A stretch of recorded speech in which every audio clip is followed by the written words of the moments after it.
Hello guys, एक नए video में आप सभी का एक बार फिर से स्वागत है। तो आज की इस वीडियो में मैं आपको बताने वाला हूं कि छत्तीसगढ़ में पैरामेडिकल कोर्स करने के लिए डिप्लोमा या फिर ग्रेजुएशन करने के लिए पैरामेडिकल कोर्सेज में कॉलेजेस क्यों नहीं है, गवर्नमेंट कॉलेजेस क्यों नहीं है, इसके बारे में जानकारी दूंगा। क्योंकि जितनी जानकारी मुझे मिली है उसमें से मैं भी आपको जानकारी देना चाहता हूँ।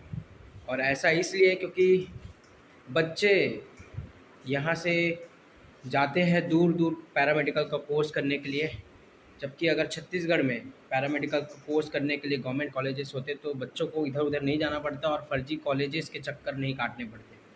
क्योंकि बहुत सारे ऐसे फर्जी कॉलेज हैं जो कि बच्चों का भविष्य भी ख़राब कर रहे हैं।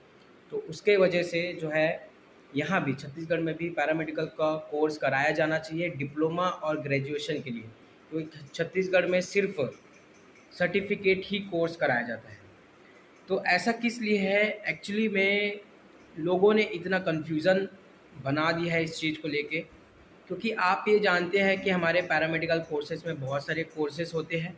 उसके अंडर में अगर जैसे मान लीजिए हम एमएलटी की बात कर लें तो एमएलटी में ही आप सर्टिफिकेट कोर्स कर सकते हो, डिप्लोमा का कोर्स कर सकते हो, ग्रेजुएशन का कोर्स कर सकते हो। ये एक एक लेवल अप का लेवल है, ठीक है। और उसके बाद फिर आप मास्टर्स डिग्री कर सकते हो पैरामेडिकल कोर्सेज में। लेकिन कन्फ्यूज़न ये बना के रखा है कि जैसे कि अब सर्टिफिकेट कोर्स की बात करें तो certificate course in medical laboratory technology, उसके बाद फिर सर्टिफिकेट कोर्स इन पैथोलॉजी। अब सर्टिफिकेट कोर्स इन एमएलटी सही है कि सर्टिफिकेट कोर्स इन पैथोलॉजी सही है? क्योंकि आप इस चीज़ को आज नहीं समझ पा रहे हैं, लेकिन 10 साल के बाद जब नई गवर्नमेंट आएगी, उसकी नई रूल्स एंड रेगुलेशंस रहेगी और ये चीज़ मेडिकल फील्ड से रिलेटेड है और मेडिकल फील्ड से रिलेटेड है तो इस चीज़ को जो है बाद में तो सुधारा जाएगा ही जाएगा। तो आपको क्या गारंटी है, आपको कौन इतनी गारंटी दे रहा है कि इस कोर्स को करने के बाद 10 साल के बाद भी आपका जो कोर्स आपने किया, आपका सर्टिफिकेट डिग्री मान्य रहेगा? इसलिए मैं आपको हमेशा ये बोलता था कि आप जब भी कोर्स करेंगे आप यूजीसी से वेरीफाइड यूनिवर्सिटी से ही कोर्स कीजिएगा। यहाँ वहाँ कहीं से भी कॉलेज वॉलेज इंस्टीट्यूट, छोटे छोटे जो इंस्टीट्यूट कोचिंग सेंटर खोले रहते हैं वहाँ से बिल्कुल ना कीजिए, हमेशा मैं बोलता हूँ।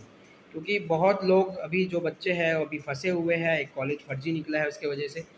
तो हमेशा मैं इसी चीज़ को बोलता हूँ। दूसरी चीज़, जैसे कि डिप्लोमा में कोर्स करते हैं लोग, तो डिप्लोमा में कोर्स करते तो डिप्लोमा में भी इन लोगों ने बहुत सारा कन्फ्यूज़न कर रखा है। जैसे कि डिप्लोमा सिर्फ 2 साल का कोर्स होता है, तो डिप्लोमा को इन लोगों ने 1 साल का कोर्स बना रखा है। कई कॉलेज 3 साल का कराता है और उसको ही लैटरल एंट्री में लेके बीएससी में कन्वर्ट कर दिया जाता है। अब ये सारी चीज़ कन्फ्यूज़न में इन लोगों ने ला रखी है, तो कौन सा चीज़ सही है ये चीज़ ही नहीं पता चल पा रही है। अब जैसे कि बात करें ग्रेजुएशन में बी वोक एमएलटी, बी वोकेशनल एमएलटी बना रखा है, बीएमएलटी बना रखा है, bachelor in medical laboratory technology, और बीएससी एमएलटी बना रखा है। अब ये तीनों में से कौन सा सही है, कैसे पता लगाएं? अब जैसे कि एम्स में बात करें तो एम्स बीएससी एमएलटी कराता है। अब बीएचयू की बात करें तो बीएचयू बी वोकेशनल इन एमएलटी कराता है। अब किसको सही बोले, क्योंकि दोनों तो गवर्नमेंट का ही है, ठीक है, यूनिवर्सिटीज़। अब एम्स को सही माने कि बीएचयू को सही माने, और कहाँ पास आपका जो है, कहाँ से आप कोर्स करोगे तो वहाँ से आपका जो है रजिस्ट्रेशन हो जाएगा, क्या गारंटी है? कोई गारंटी नहीं है।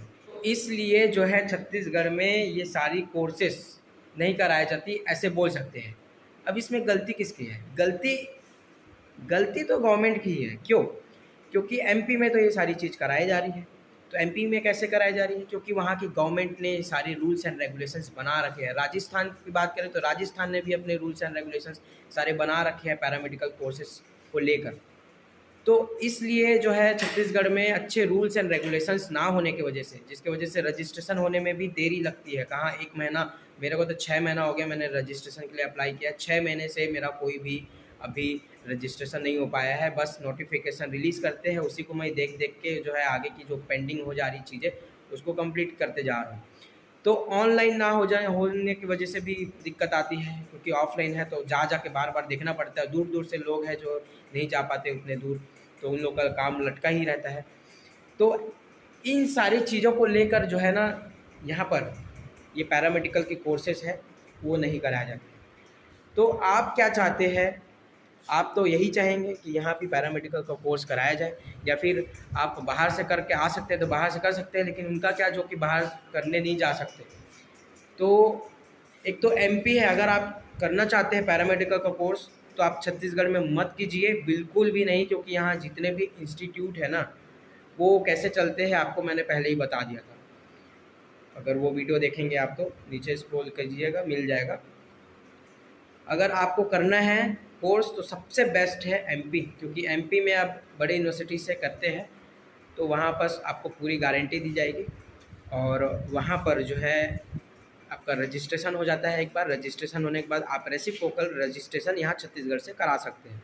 तो ये आपका फ़ायदा है एमपी से करने का, क्योंकि वहाँ का रूल्स एंड रेगुलेशन बहुत सही है। ऑनलाइन सिस्टम है, पूरा ऑनलाइन ही आपका सारा काम हो जाता है, रजिस्ट्रेशन वगैरह सारा चीज़। एक बार वहाँ से रजिस्ट्रेशन हो जाएगा, यहाँ बस अप्लाई करना है, आपका रजिस्ट्रेशन आ जाएगा 1 महीने के अंदर में। तो ये बहुत अच्छी चीज़ है वहाँ की। और अभी पैरामेडिकल कोर्सेज़ के लिए जो है अब रजिस्ट्रेशन स्टार्ट हो जाएंगे कुछ टाइम बाद। तो आप 12th पास हो तो आप इस चीज़ को कर सकते हैं, लेकिन आप छत्तीसगढ़ से बिल्कुल ना कीजिए, क्योंकि यहाँ से छत्तीसगढ़ में सर्टिफिकेट कोर्स कराया जाता है गवर्नमेंट कॉलेज से। अगर आप सोच रहे हैं कि गवर्नमेंट कॉलेज से मैं करना चाहता हूँ, BMLT कर लो, DMLT कर लो, कोई आपको धोखे में रख रहा है कि यहाँ गवर्नमेंट कॉलेज है, या फिर खुद को ही गवर्नमेंट कॉलेज बता रहा है कोई कॉलेज, तो दिक्कत है। क्योंकि यहाँ के लोग क्या बोलते हैं, यहाँ के लोग ऐसे भी बोलते हैं कि गवर्नमेंट कॉलेज है अपना, क्योंकि हम एमपी के कॉलेज से चलाते हैं, एमपी के गवर्नमेंट कॉलेज से चलाते हैं। ऐसा मुझे उस डायरेक्टर ने बोला था, जो कि अभी बहुत ही प्रॉब्लम में है, क्योंकि 300 बच्चे की भविष्य अभी खतरे में आ गई है। तो आप देख लीजिए, परख लीजिए, उसके बाद ही एडमिशन लीजिएगा इस चीज़ में, नहीं तो आपको बाद में दिक्कत हो सकती है। वीडियो पसंद आई होगी तो वीडियो को लाइक जरूर करना, चैनल पर नए हो तो सब्सक्राइब जरूर करना।